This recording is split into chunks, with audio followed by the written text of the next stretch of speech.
Hi y'all, welcome back to my channel and welcome if you are new. Today I've got a lot of prep work to do for some grilling that Isaac's going to be doing, as well as learning how to make a Taiwanese dessert. So I hope you guys enjoy and get lots of cooking inspiration.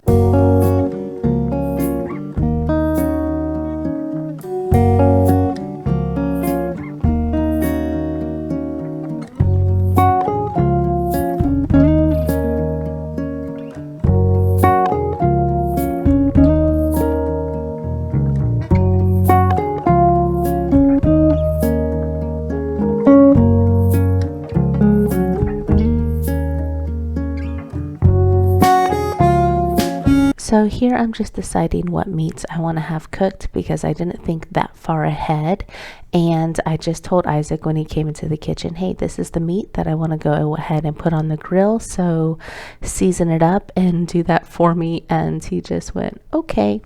So that's kind of how I decide what food we're going to put on the grill, and I picked some all beef hot dogs, chicken, lamb chops, and bacon to wrap around our asparagus. Then in order to defrost it quickly, I'm just going to run it underneath the water while I prep all of the vegetables.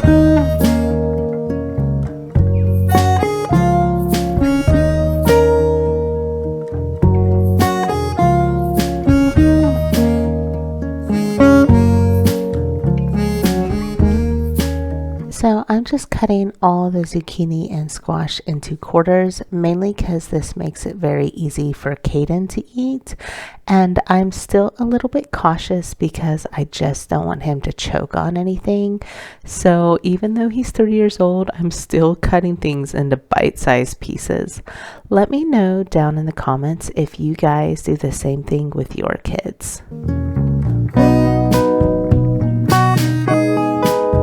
I'm also doing this video as more of a conversational video where I do a lot of talking, so let me know down in the comments if you guys like this style or if y'all prefer more music or a combination of both.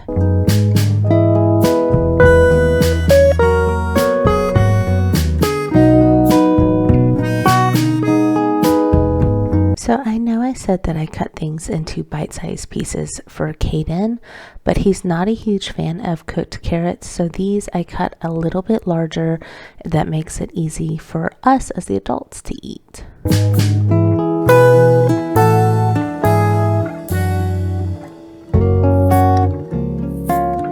So this is a fresh taro root, and my mother-in-law is going to teach me how to make sweet taro soup, which I know that sounds kind of weird and gross, but it's not actually a soup. And one of the things that I discovered while I was prepping for this is that taro feels like a really hard sponge. It's not like a potato where it's nice and crisp. So it was quite difficult to peel, and you want to get it to where there is absolutely no skin left on there. And so you want the taro to look like a nice white, and it's got purple veining through it, and you want to be able to see all that really easily.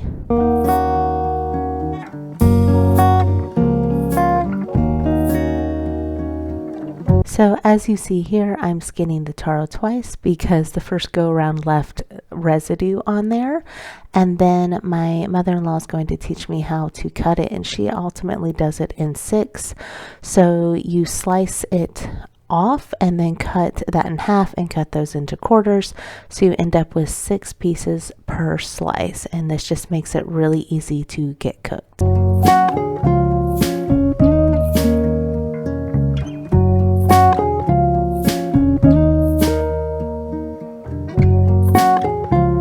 So what I didn't show you guys is that I started a pot of water to boil for the taro root. So while that is getting ready to start bubbling, I'm going to finish up the roasted vegetables. And what I'm putting in here is avocado oil, salt and pepper, smoked paprika, oregano, onion, and garlic powder.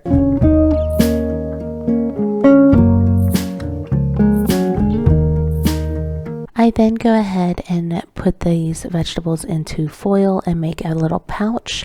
You can also put these on like a roasting tray on the grill, but we just had so many vegetables that they wouldn't fit on our roasting tray, so I did it this way instead.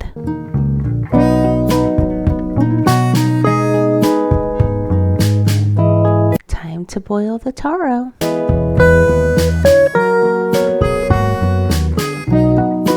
So while the taro is cooking, I'm going to go ahead and wrap the asparagus in bacon.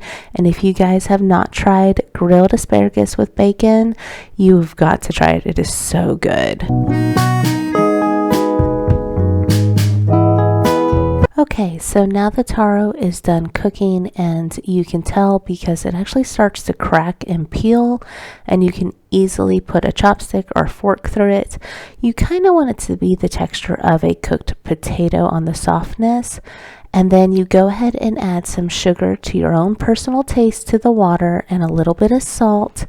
And that is it. You can either at this point eat the dessert hot or let it cool down and put it in the fridge. And how we prefer it is that it goes in the fridge and it's nice and cold. And then at this point, I absolutely collapsed, and so I forgot to film all of the grilling, but I hope you guys really enjoyed this video, learned how to make a dessert with me. Like and subscribe, and I'll see y'all next time. Bye!